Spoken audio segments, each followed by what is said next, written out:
আজকের আলোচনার সাবজেক্ট হলো গাজওয়াতুল হিন্দ। আমি কয়েকদিন আগে ফেসবুকে স্ট্যাটাস দিয়েছিলাম যে সপ্তাহে আলোচনা হবে গাজওয়াতুল হিন্দ সম্পর্কে। আপনারা ইতিমধ্যে দেখতে পাচ্ছেন বিভিন্ন বিষয়াদি বাংলাদেশের পার্শ্ববর্তী রাষ্ট্র ভারতের সঙ্গে এমন একটা পরিস্থিতি চলতেছে, বিব্রতকর পরিস্থিতি। সেই প্রসঙ্গ নিয়ে মুসলিমদেরকে সতর্ক করণের লক্ষ্যে আজকের আলোচনার সাবজেক্ট হচ্ছে গাজওয়াতুল হিন্দ। আল্লাহ তাআলা আমাদেরকে আজকের এই আলোচনা করা, বোঝা এবং আমল করার জন্য তৌফিক দান করেন, বলেন আমিন। অন্য কোনো অভিমুখ নয়, অন্য কোনো কথা নয়, আমরা সরাসরি আলোচনার মধ্যে প্রবেশ করতে যাচ্ছি। জবান খুলে পড়ে আউযু বিল্লাহি মিনাশ শাইতানির রাজীম। বিসমিল্লাহির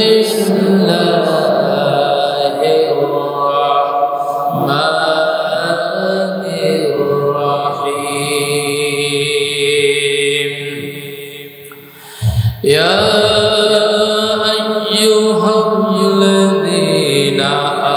আমানু লা তাত্তাখিযু আদুওয়ি ওয়া আদুওয়াকুম আউলিয়া তুলকুনা ইলাইহিম বিল মাওয়াদ্দাহ ওয়া ক্বাদ কাফারু বিমা জাআকুম মিনাল হক ইখরিজুনার রাসূলা ওয়া ইয়্যাকুম আন তু'মিনু বিল্লাহি রাব্বিকুম ইন কুনতুম খারাজতুম জিহাদান ফি সাবিলি ইবতিগা মারদাতি ইলা আখির আয়াত। কোরআন মাজিদ সূরাতুল মুমতাহিনা 1 নম্বর আয়াতে কারিমা আল্লাহ রাব্বুল আলামিন বর্ণনা করেন, ওহে ঈমানদারগণ, তোমরা আমার ও তোমাদের শত্রুদের সঙ্গে বন্ধুরূপে গ্রহণ করো না। আল্লাহ রাব্বুল আলামিনের বক্তব্য, হে ঈমানদাররা, তোমরা আমার শত্রু এবং তোমাদের শত্রুদের সঙ্গে নিজেদেরকে বন্ধু হিসাবে গ্রহণ করো না। এই বক্তব্য কার? আল্লাহ নিষেধ করতেছেন। এখন প্রশ্ন হচ্ছে, আল্লাহ শত্রু কারা এবং ঈমানদারদের শত্রু কারা? যেহেতু আয়াতের মহাদুরসি আইয়ুহাল্লাযীনা আমানু, হে ঈমানদারগণ, হে মুসলিমগণ, আমার শত্রু এবং তোমাদের শত্রুর সঙ্গে তোমরা বন্ধুত্ব স্থাপন করবে না, তাদেরকে বন্ধু হিসাবে গ্রহণ করবে না। এই নির্দেশ স্বয়ং আল্লাহ রাব্বুল আলামিন আমাদেরকে প্রদান করতেছেন, নির্দেশ দিচ্ছেন। এখন প্রশ্ন হচ্ছে, আল্লাহ শত্রু এবং মুমিনদের শত্রু কারা? এই বিষয়টা আমাদেরকে একটু উপলব্ধি করা শিখতে হবে। আল্লাহ আইন আকারে কোরআনে কারীমের মধ্যে যতগুলো আইন দিয়েছেন, তার মধ্যে থেকে এটা একটা আইন যা আল্লাহ শত্রু এবং ঈমানদারদের শত্রুদেরকে উদ্দেশ্য করে আল্লাহ বললেন, তাদের সঙ্গে তোমরা বন্ধুত্ব গ্রহণ করো না। যদি আয়াতটি নাযিল হওয়ার পিছনে একটা কারণ, লক্ষ্য আছে। আমি মূল বক্তব্য দেওয়ার আগে কয়েকটি বিষয় আপনাদের মাথার মধ্যে পরিষ্কার করতে চাই। এই উদ্দেশ্য নিয়ে আয়াতে কারিমা উল্লেখ করেছে। আমাদের উত্তম অভিভাবক আছেন আমার আল্লাহ, আমাদেরকে আল্লাহর নির্দেশকে মেনে চলাই হচ্ছে মুসলিমদের জন্য অবশ্য, মুসলিমদের জন্য গুরুত্বপূর্ণ একটি নির্দেশ। আল্লাহর নির্দেশের বাইরে একজন মুসলিম, একজন ঈমানদার কখনো সে তার নিজের মত নিজের সিদ্ধান্ত অনুযায়ী জীবন পরিচালনা করতে পারে না। আল্লাহর নবী মক্কা বিজয় করবেন। মক্কা বিজয়ের আগে নবীজি সাহাবায়ে কেরামদেরকে নিয়ে গভীর রাত্রে একটা মিটিং করতেছে। আমরা যে কোনো সিদ্ধান্ত নেওয়ার আগে অবশ্যই একটা আলোচনা পর্যালোচনা করি না আমাদের আত্মীয়বর্গ শুভাকাঙ্ক্ষী পরিচিত মুখ যাকে আমরা পছন্দ করি আর কি, সে বিষয় সম্পর্কে আমরা পরামর্শ করি যে এই সিদ্ধান্ত নিতে যাচ্ছি, সিদ্ধান্ত কিভাবে নিলে ভালো হবে। আর এটা ইসলামের একটা সুন্দর নবীজি সাহাবায়ে কেরামদের সাথে নিয়ে পরামর্শ করতেন। আল্লাহ নিজেও বলেছেন ওয়াজিবুহুম শুরা বাইনাহুম, আর আপনি সকল কার্য পরিচালনায় পরামর্শের ভিত্তিতে সিদ্ধান্ত গ্রহণ করুন আর আল্লাহ রাব্বুল আলামিনের উপরে তাওয়াক্কুল করুন। নির্দেশকার আল্লাহ। গভীর রাত্রে নবীজি পরামর্শ সভা ডাকলেন। কয়েকজন হাতে গোনা সাহাবা। আল্লাহ নবী বললেন আমরা মক্কা অভিযান পরিচালনা করব, মক্কা বিজয় করতে চাই।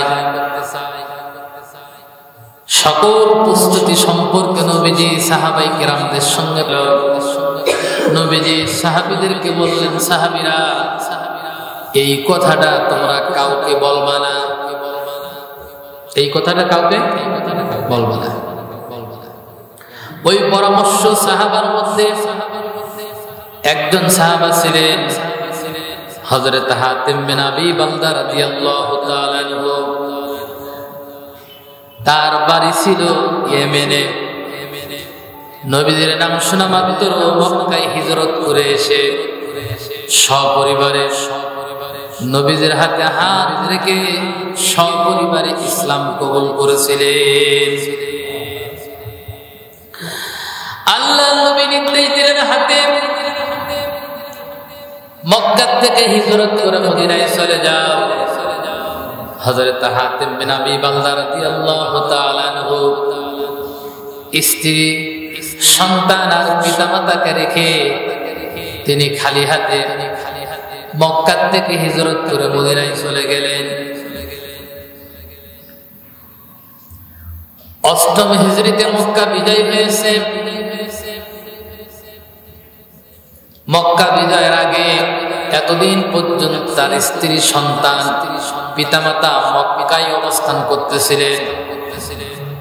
হযরত হাতিম সিদ্ধান্ত নিলেন আমি যদি একটা চিঠিতে করে এই সংবাদটা লিখে মক্কার কাফেরদের কাছে প্রেরণ করতে পারি তাহলে মক্কার কাফেররা মনে করবে হাতিম মনে হয় আমাদেরই দলের লোক, কারণ গোপন কথা আমাদেরকে সে ফাঁস করেছে। এই সিদ্ধান্ত নিয়ে একটা চিঠি লিখলেন। এরপরে সাররাগুল নামক একজন মহিলা, সাররাগুল নামক একজন নর্তকী মদিনায় এসেছিলেন বেড়াতে সাহায্য চাইতে। ওই মহিলার কাছে কিছু অর্থ দিয়ে হযরত হাতিম বিন আবি বালদা রাদিয়াল্লাহু তাআলা আনহু চিঠিটা দিয়ে দিলেন। মক্কার নেতা আবু সুফিয়ানের কাছে এই চিঠিটা প্রেরণ করা হলো। এই চিঠি যখন দিলেন, চিঠি দেওয়ার পরে আল্লাহ রাব্বুল আলামিন এই দৃশ্য দেখেছেন না দেখেননি? পৃথিবীর সব মানুষের কাছে অন্য মানুষের খবর গোপন থাকতে পারে, কিন্তু আল্লাহ রাব্বুল আলামিনের কাছে কোনো খবর গোপন থাকে না। ইন্নাল্লাহা সামিউন বাসীর। আমার আল্লাহ রাব্বুল আলামিন সব দেখেন, সব শোনেন। জোরে বলেন সুবহানাল্লাহ। আল্লাহ সব দেখেন, সব শোনেন, কোনো কিছু বান্দার গোপন থাকে না। আমরা গোপনে গোপনে যাই করি, পৃথিবীর কোন মানুষ দেখুক আর না দেখুক, আল্লাহর কাছ থেকে কেউ গোপন থাকতে পারে না। আল্লাহ রাব্বুল আলামিন ওহী নাযিল করলেন, বিশ্ব নবীর কাছে বললেন, জিবরাইল আলাইহিস সালাতু ওয়াস সালাম এসে বললেন, ইয়া রাসূলুল্লাহ, মক্কায় অভিযান চালানো হবে। এই সংবাদটা আপনার একজন সাহাবা যেই দিন রাত্রে পরামর্শ করে, ওর মধ্যে একজন সাহাবা ছিল, চিঠিতে লিখে এই সংবাদটা মক্কার নেতা আবু সুফিয়ানের কাছে প্রেরণ করার সিদ্ধান্ত নেওয়া হয়েছে।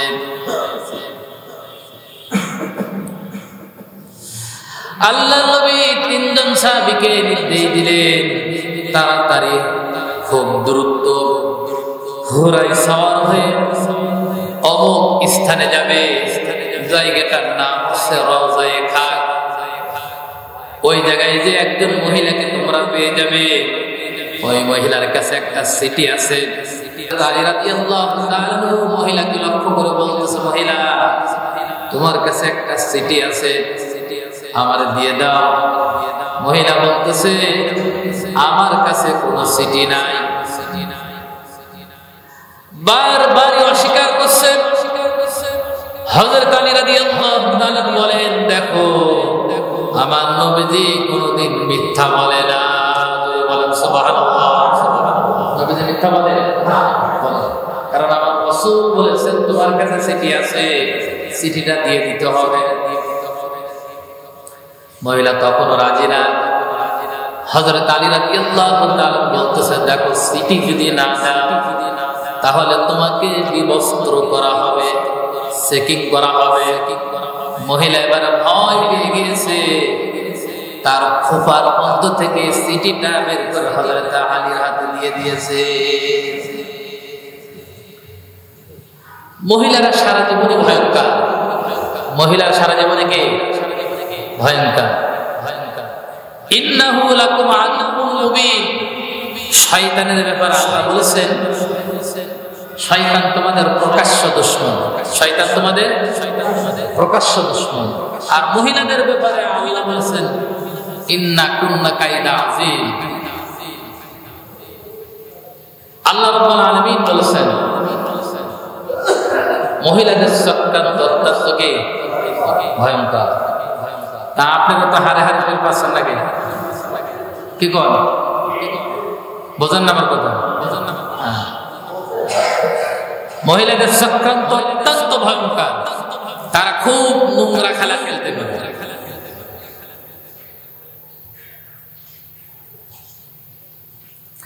হযরত আলী রাদিয়াল্লাহু তাআলা আনহু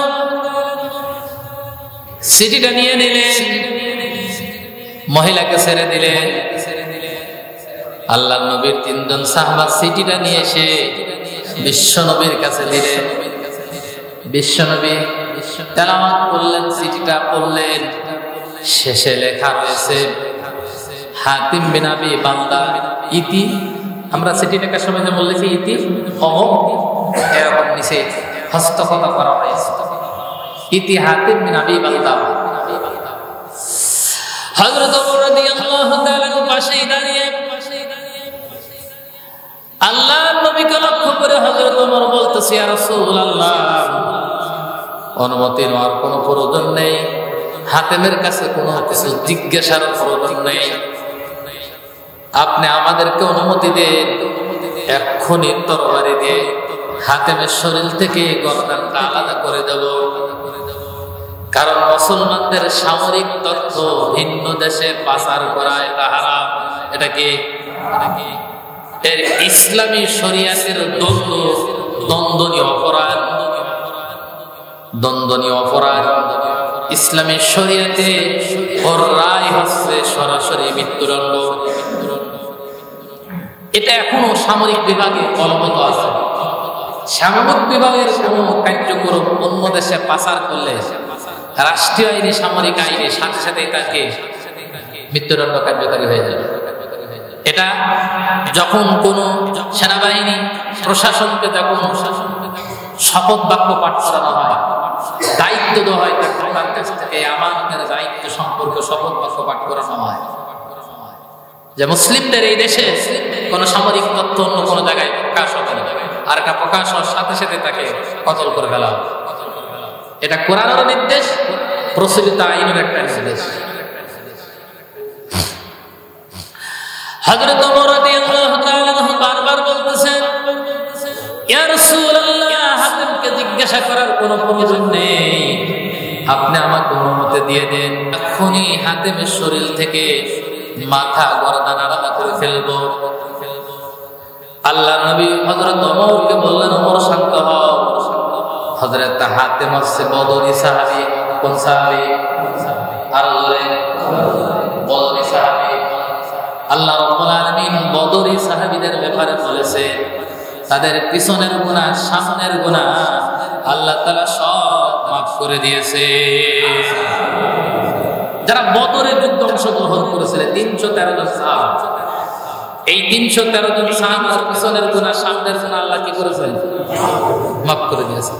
অথচ তিনি সামরিক তথ্য ফাঁস করে ফেলেছেন। সামরিক তথ্য ফাঁস করার অপরাধ, শাস্তি হচ্ছে তার মৃত্যুদণ্ড। হযরত ওমর রাদিয়াল্লাহু তাআলা বারবার বলতেছেন, আল্লাহ নবী বললেন, ওমর তাকে জিজ্ঞাসা করা হোক। ডেকে নিয়ে আসা হলো। হযরত হাতেমকে প্রশ্ন করা হলো, হাতেম তুমি এই কাজ কেন করেছো?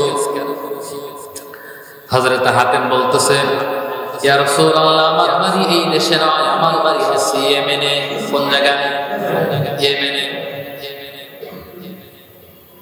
আপনার নাম শোনা মাত্রই ইসলাম কবুল করেছে। সব পরিবারে এসে মক্কা এসে হাতে হাত রেখে ইসলাম কবুল করেছে। কিন্তু যেদিন হিজরত করে মদিনায় চলে এসেছি, আমি আমার স্ত্রী, সন্তান এবং পিতামাতাকে সঙ্গে নিয়ে আসতে পারি নাই। আমার বাড়ি যেহেতু এই দেশে নয়, মক্কার কাফেররা আমার পরিবারের উপরে নির্যাতন করে। আমি ধারণা করেছি আপনি সিদ্ধান্ত নিয়েছেন, আল্লাহ রাব্বুল আলামিন আপনাকে সিদ্ধান্ত জানিয়েছেন মক্কা বিজয় করবে। পৃথিবীর এমন কোন শক্তি নাই মক্কা বিজয় কেউ ঠেকাতে পারে। কিন্তু আমি সিটিটা দিয়েছি এই কারণে যে সিটিটা দেওয়ার পরে তারা ধারণা করবে হাতিম বিন আবি বালতা আমাদেরই লোক। এই কারণে আমার স্ত্রী, সন্তান আর পিতামাতার উপরে তারা নির্যাতন করবে না। এই জন্য এই সিটিটা দিয়েছে। আল্লাহ নবী হযরত ওমরকে ঠেকিয়ে দিয়ে বললেন, ওমর, হাতেম সত্য বলেছে। যদি বলেন সুবহানাল্লাহ। আল্লাহ নাযিল করলেন, লান তানফাকুম আরহামকুম ওয়ালা আওলাদুকুম ইয়াওমাল কিয়ামা। আল্লাহ রাব্বুল আলামিন বললেন, হাতেম, তুমি যেই কাজটা স্ত্রী সন্তানদের জন্য করেছো, অথচ স্ত্রী সন্তান পিতামাতা কিয়ামতের ময়দানে কারো কাজে আসবে না। ঠিক কিনা? কেউ কারো কাজে আসবে। আমরা আমাদের স্ত্রী সন্তান পিতামাতাকে সুখে রাখার জন্য দুমুঠো ভাত তাদের গালে তুলে দেওয়ার জন্য, তাদের প্রতিষ্ঠা করার জন্য কত রকম অন্যায় আমরা করে থাকি, অপরাধ করে থাকে, অন্যায় পন্থায় ইনকাম করে থাকে। অথচ আল্লাহ বলছেন, লান তানফাকুম আরহামকুম ওয়ালা আওলাদুকুম ইয়াওমাল কিয়ামা। কিয়ামত যেদিন অনুষ্ঠিত হবে, এই সন্তান আর এই স্ত্রী, এই পিতামাতা তোমার জন্য কোনো কাজে আসবে না। তোমার এই কাজটা ঠিক হয়নি, এই কাজটা কি হয়নি, তার মানে হচ্ছে তোমার এই কাজটা সঠিক হয়নি।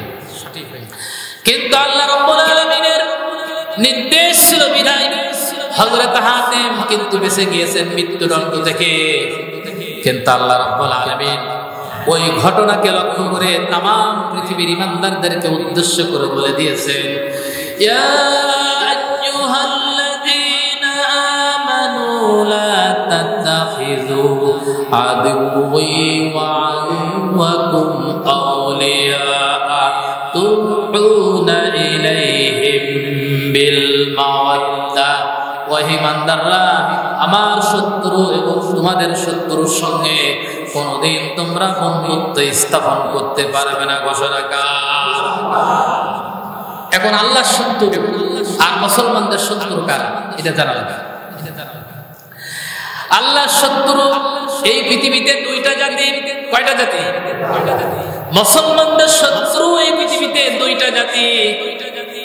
এটা আমি বলিনি, আমার আল্লাহ রাব্বুল আলামিন কোরআনে কারীমের মধ্যে বর্ণনা করে দিয়েছেন। লাতাজিদান্না শাদ্দান নাসি আদাওয়াতাল লিল্লাযীনা আমানুল ইয়াহুদা ওয়াল্লাযীনা আশরাকু। লাতাজিদান্না শাদ্দান নাস, মুমিনদের জন্য মানুষদের মধ্য থেকে দুইটা বড় শত্রু আছে। ঈমানদারদের জন্য, মুমিনদের জন্য এই পৃথিবীতে যত মানুষ আছে সকল মানুষদের মধ্য থেকে দুইটা বড় গোত্র আছে, দুইটা বড় জাতি আছে। যেই জাতি মুসলমানের শত্রু, যেই জাতি আল্লাহ শত্রু। কার শত্রু?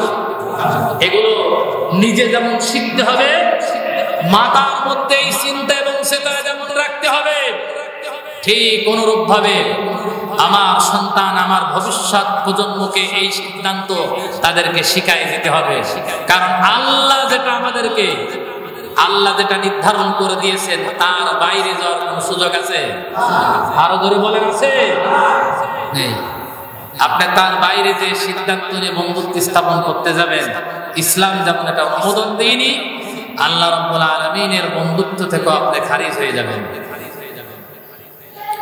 তাহলে সেই দুইটা সম্প্রদায় কারা? আল্লাহ নিজে দলিল দিচ্ছেন, লাতাজিদান্না শাদ্দান নাসি আদাওয়াতাল লিল্লাযীনা আমানুল ইয়াহুদা ওয়াল্লাযীনা আশরাকু। তার এক নম্বর হচ্ছে ইহুদি জাতি। কোন জাতি? ইহুদি। দুই নম্বর হচ্ছে মুশরিক জাতি, মানে হিন্দু জাতি। কোন জাতি? তাহলে এখন থেকে যদি আপনি সিদ্ধান্ত নেন যে আমাদের বন্ধু হচ্ছে দাদা বাবুরা, তাহলে এটা ভুল হবে না সঠিক হবে? আরো জোরে।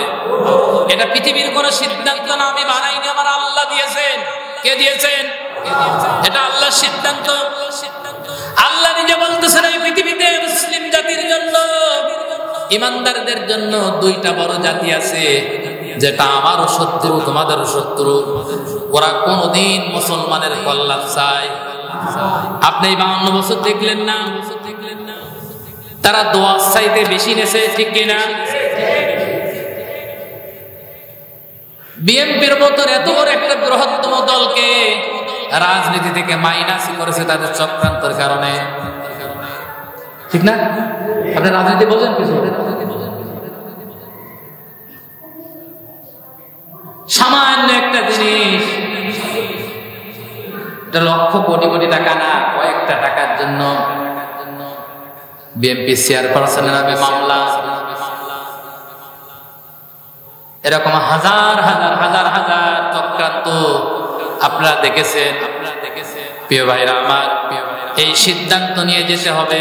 আমার আজকের আলোচনার পয়েন্ট হচ্ছে গাজওয়াতুল হিন্দ। কি গাজওয়াতুল হিন্দ? এই কথা আলোচনা করার আগে এই কথা আমি কেন বলতেছি? নিজেদের অস্তিত্ব, সম্মান আর ইজ্জত এটা যদি নিজে বুঝতে না পারেন, তাহলে আপনারা কে বোঝাবে?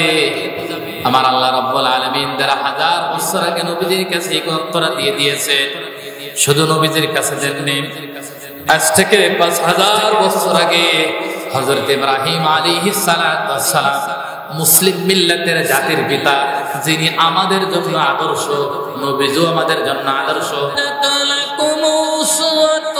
হাসানাতুন ফি ইব্রাহিম ওয়াল্লাযীনা ইয ক্বালু লিকওমিহিম ইন্না বুরাআউ মিনকুম ওয়া মিম্মা তা'বুদুনা মিন দুনিল্লাহ কাফারনা বিকুম ওয়া বাদা বাইনানা ওয়া বাইনাকুমুল আদাওয়াতু ওয়াল বাগদাউ আবাদান হাত্তা তু'মিনু বিল্লাহ। জোরে বলেন আল্লাহু আকবার। আল্লাহ রাব্বুল আলামিন বলেন, ইব্রাহিম ও তার সাথে যারা ছিল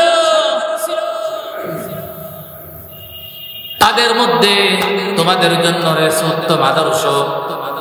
শোনো, জাতির পিতা ইব্রাহিম আলাইহিস সালাতু ওয়াস সালাম কে এই মুশরিক জাতি কিন্তু আগুনে ফেলেছিল। জোরে বলেন ঠিক কিনা? ইব্রাহিম ছিল, নমরুদ ছিল মুশরিক। নমরুদ কি ছিল? মুশরিক ছিল। ইব্রাহিম আলাইহিস সালাতু ওয়াস সালামকে গ্রেফতার করা হলো। আলু হাররিউহু ওয়ানসুরুহু আলিহাতাকুম ইন কুনতুম ফাইলিন।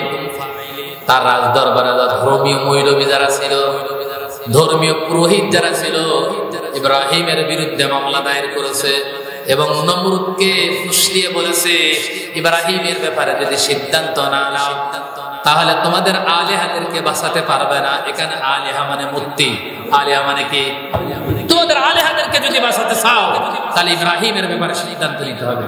আর এই কথার দরুন নমরুদ সিদ্ধান্ত নিয়েছিল ইব্রাহিমকে আগুনে নিক্ষেপ করার জন্য। বিশাল অগ্নিকাণ্ড তৈরি হলো, সব সাকসেসফুল। ইব্রাহিম আলাইহিস সালাতু ওয়াস সালামকে আগুনে ফেলাবেন। সুরকি ঘরে না, সুরকি ঘরে না, এটা আল্লাহর সিদ্ধান্ত চলতেছে। শয়তান এসে নমরুদকে পরামর্শ দিল, কিছু মহিলাকে উলঙ্গ করে এই সরকির কাছে নাচাতে হবে। শয়তানের পরামর্শ অনুযায়ী নমরুদ তাই করল। বিবস্ত্র করে উলঙ্গ করে সরকির কাছে তাদেরকে জিনা করাতে লাগলো। আর ওই মহিলাগুলোকে পরবর্তীতে কপালে সিঁদুর দিয়ে দেওয়া হলো। সিঁদুর পোতা এসেছে কিন্তু এই জায়গা থেকে। কারণ আছে 2 নাম্বার, 6 নাম্বার। এই সিঁদুর মানে হচ্ছে কি? ওটা নমরুদ দিয়েছিল ওদেরকে।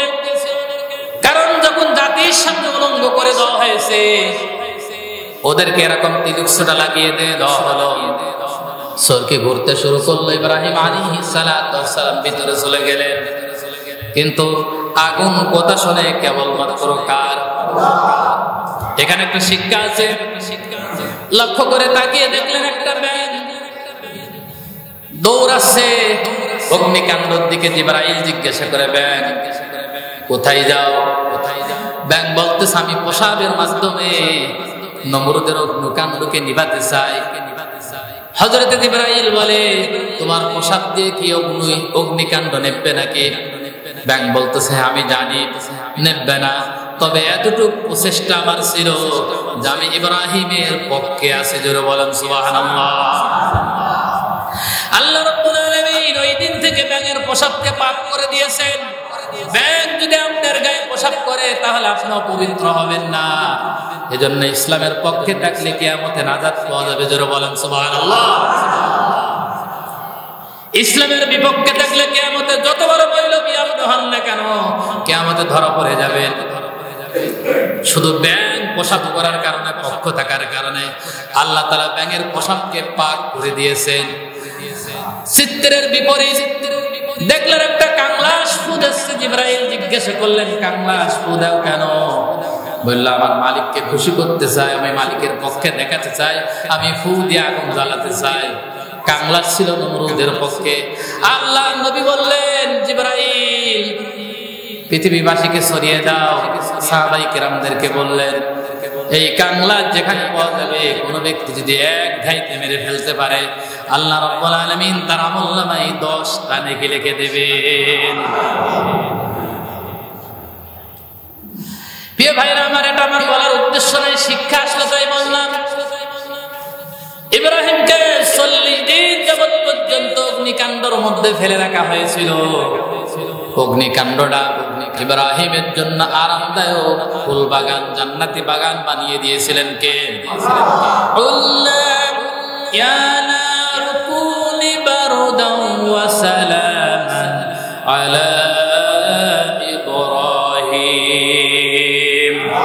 আল্লাহ রাব্বুল আলামিন বললেন, আগুন তুমি ইব্রাহিমের জন্য আরামদায়ক হয়ে যাও। আগুন কথা শুনে কার? হযরত ইব্রাহিম আলাইহিস সালাতু ওয়াস সালাম আগুনের থেকে বের হলেন। 40 দিন পর ইব্রাহিমকে জিজ্ঞাসা করা হয়েছিল, ইব্রাহিম তার নাতি পুতিরা জিজ্ঞাসা করেছিল, দুনিয়ায় যতদিন আপনি বেঁচে আছেন সবচাইতে শান্তিতে ছিলেন কয়দিন? হযরত ইব্রাহিম আলাইহিস সালাম তিনি বলেছিলেন, আমি নমরুদের অগ্নিকাণ্ডে 40 দিন ছিলাম, দুনিয়ায় যতদিন আছি সবচাইতে বেশি শান্তিতে ছিলাম এই 40 দিন। হযরত ইব্রাহিম আলাইহিস সালাম অগ্নিকাণ্ড থেকে বের হয়ে জাতির উদ্দেশ্যে একটা ভাষণ দিয়েছিলেন। আমার আল্লাহ রাব্বুল আলামিন ওই ভাষণটা কোরআনে কারীমের আয়াত বানায়া কোরআনে কারীমের মধ্যে ঢুকিয়ে দিয়েছেন। আল্লাহ রাব্বুল আলামিন বলতেছেন, قد كانت لكم أسوة حسنة في إبراهيم والذين معه إذ قالوا لقومهم إنا براء منكم ومما تعبدون من دون الله। ইব্রাহিম আলাইহিস সালাম এবং তাদের সাথী সম্পর্কে আল্লাহ বলতেছেন, তাদের মধ্যে তোমাদের জন্য উত্তম আদর্শ রয়েছে। তারা যখন শিয়া সম্প্রদায়কে বলেছিল তোমাদের সাথে এবং আল্লাহর পরিবর্তে তোমরা যাদের উপাসনা করো তাদের সাথে ততদিন পর্যন্ত সম্পর্ক স্থাপন হবে না, যতদিন পর্যন্ত এক আল্লাহর গোলামি তোমরা না করবে। তার মানে ইব্রাহিম বুঝালেন, হে আমার জাতি, হে আমার কওম, তোমাদের সঙ্গে আজকের থেকে সকল বন্ধুত্ব সম্পর্ক স্থাপন ছিন্ন হয়ে গেল, কারণ তোমরা হচ্ছে মুশরিক। তোমরা কি মুশরিক? তোমরা মুশরিক। এই জন্য ততদিন পর্যন্ত সম্পর্ক থাকবে না যত সময় পর্যন্ত তোমরা এক আল্লাহর প্রতি ঈমান না আনবে। তাহলে মুসলমান মুশরিকদের সাথে সম্পর্ক রাখতে পারে? এই সিদ্ধান্ত কার? এটা 5000 বছরের কাহিনী, আর আগেরটা বলেছে এটা 1500 বছর আগের কাহিনী। এটা আল্লাহ রাব্বুল আলামিন ফয়সালা দিয়েছেন। তারপরও দাদা বাবুদের সাথে সম্পর্ক রাখার জন্য অনেকের ফুলকনি দেশে আছে না নাই? আছে না? অনেকে চিন্তা করতেছে মনে হয় কিছু করে দিবিনি নাকি?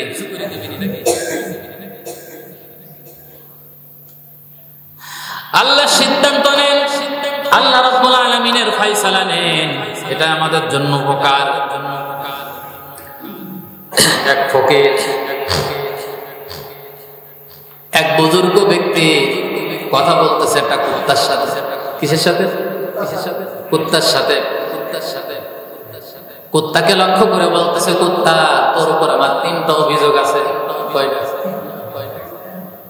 কইলো, কি অভিযোগ বলো? কইলে, 1 নম্বর অভিযোগ, তুমি রাস্তায় দাঁড়ায় পোশাক করো। রাস্তায় কুত্তা দাঁড়ায় পোশাক, সাবাল্য ঘর আগ পর্যন্ত মাটি দিয়ে করে, কিন্তু কুত্তা যখন সাবাল্য হয়ে যায় তখন দেখবেন যে কুত্তা ঠ্যাং নিচে করে কি করে? ইমাম আবু হানিফাকে জিজ্ঞাসা করা হয়েছিল যে কুত্তা কখন সাবাল্য হয়? ইমাম আবু হানিফা এই কথা বলতো কয়েকদিন দেরি করেছিলেন। কুত্তা সাবাল্য হয় যখন সে কুত্তা ঠ্যাং নিচে করে কি প্রসাব করতে শেখে, তখন কুত্তা সাবাল্য হয়। তুমি কেন ঠ্যাং উঁচু করে মতো? কারণটাকে পোশাক করো, কারণটাকে। 2 নম্বর কারণ, কোন ভিখারি যখন ভিক্ষা করতে যায় কারোর বাড়িতে তুমি ঘেউ ঘেউ করো কেন? 3 নম্বর অভিযোগ, রাতের অন্ধকারে মানুষের ঘুম নষ্ট করো কেন?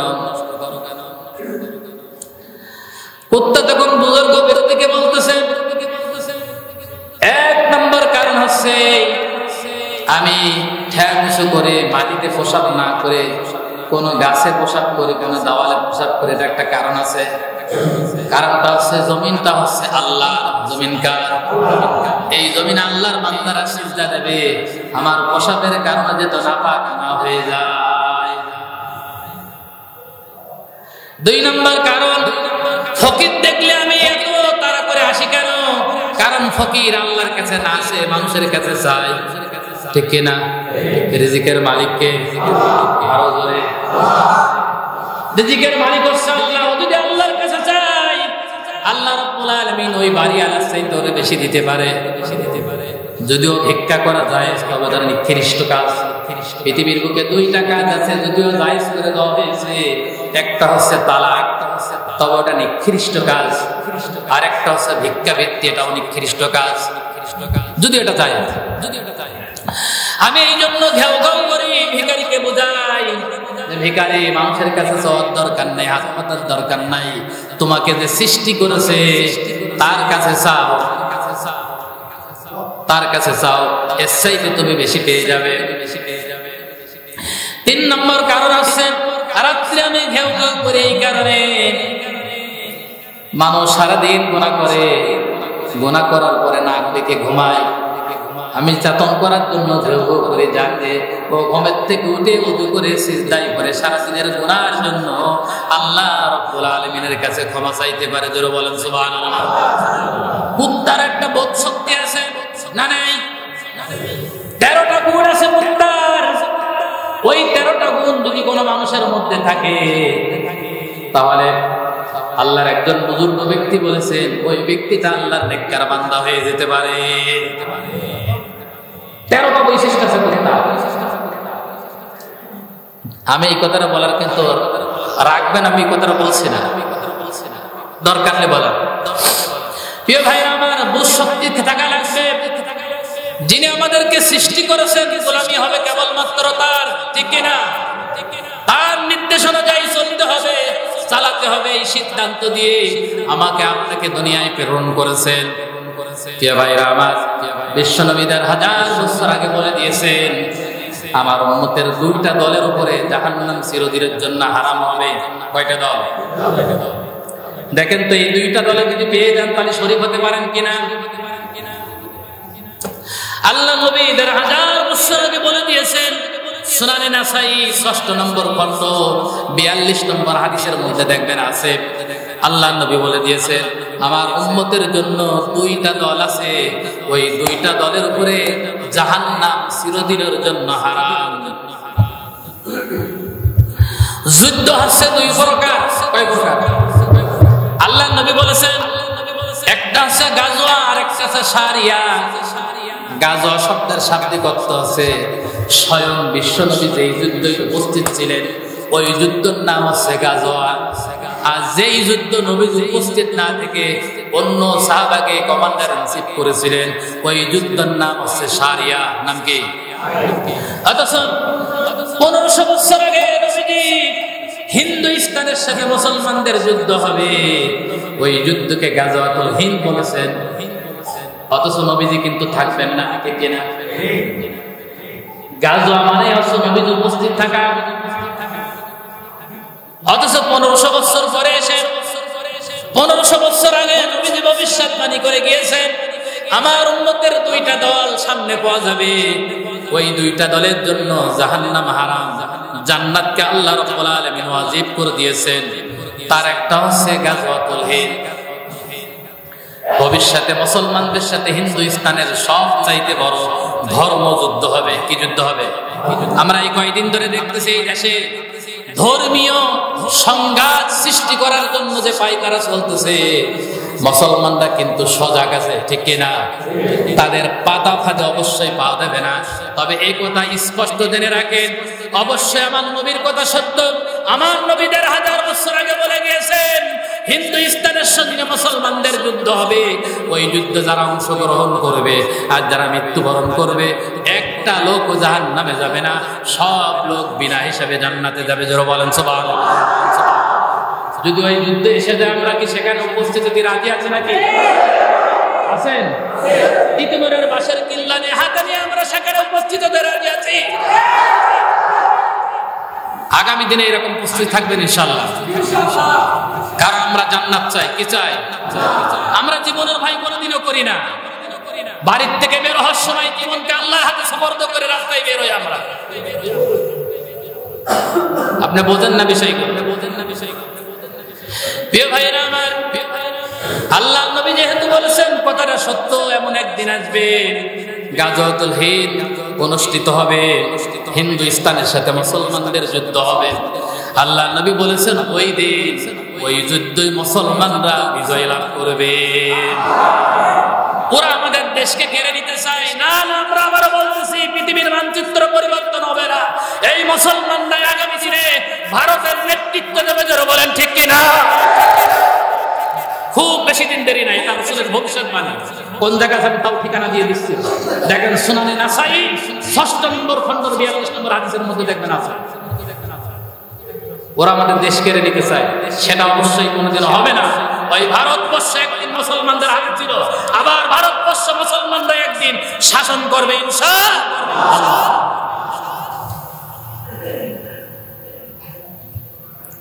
প্রিয় ভাইরা আমার, এদেশে ইসকন হিন্দুত্ববাদী একটা সংগঠন। তবে আমাদের দেশে যে সনাতন ধর্ম হিন্দু আছে আর ইসকন, এটা কিন্তু দুইটা জিনিস। কয়টা জিনিস? এক জিনিস না। কিন্তু সনাতন ধর্মী হিন্দুরা এদেশের আনুগত্য প্রকাশ করে, স্বাধীনতা সার্বভৌমত্বের সাথে একত্রতা প্রকাশ করে তারা এদেশে বসবাস করতে। কিন্তু ইসকন যে সদস্য, এই ইসকন সদস্য মূলত হচ্ছে দাজ্জালের একটা সংগঠন। কার সংগঠন? দাজ্জালের একটা সংগঠন। দাজ্জাল এই পৃথিবীতে তাম পৃথিবী গ্রাস করার জন্য পৃথিবীতে আসার আগে তাম পৃথিবীতে তার নেতৃত্ব প্রতিষ্ঠিত করতে চায়, কর্তৃত্ব প্রতিষ্ঠিত করতে চায়। এটা দাজ্জালি বহু ধরনের মিশন আছে, তাই সেই মিশনের মধ্যে একটা মিশন হচ্ছে ইসকন। সেই মিশনের মধ্যে আপনাকে ইসকন, আপনারা দেখেছেন সামান্য বিষয়কে কেন্দ্র করে নিয়ে আমাদের চট্টগ্রাম একজন ভাই সাইফুল ইসলাম, অ্যাডভোকেট সাইফুল ইসলামকে দিনে তোমার প্রকাশ্য জবাই করেছে। এটা একটা হিংস্র একটা সংগঠন, এটা হিংস্র সংগঠন।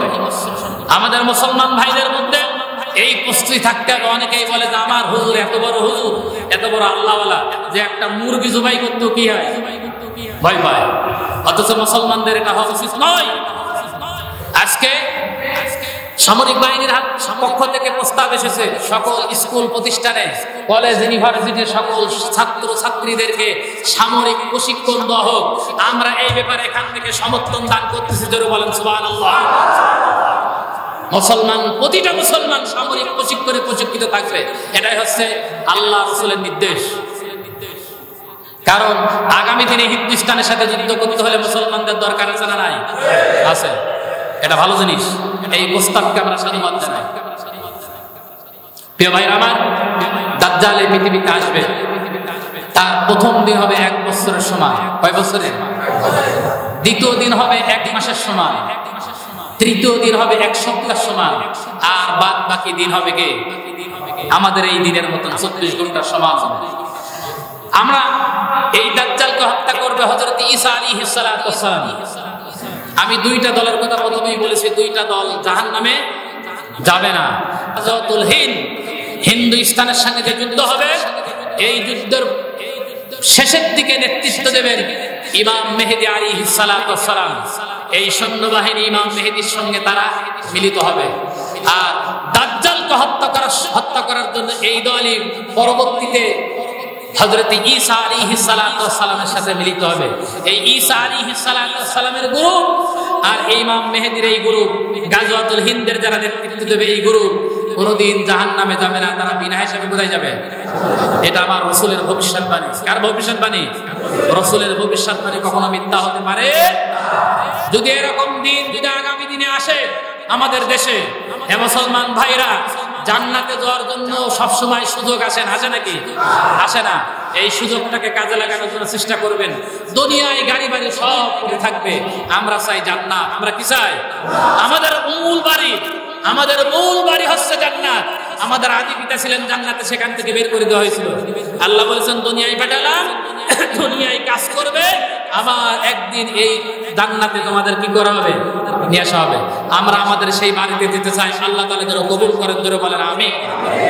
আমি এর উপরে অনেক কথা বলতে পারবো, গাজওয়াতুল হিন্দের উপরে। শুধুমাত্র স্বল্প সময়ের কারণে 2টা পয়েন্টের উপরে কথা বলেছি। একটা হচ্ছে মুসলমানদের শত্রু এক ইহুদি, 2 নম্বর হচ্ছে কি? মুশরিক জাতি। 2 গাজওয়াতুল হিন্দ। এই মুশরিক জাতির সাথে এই গাজওয়াতুল হিন্দ ধর্মযুদ্ধ হবে মুসলমানদের, আর ওই যুদ্ধই মুসলমানরা বিজয় লাভ করবে।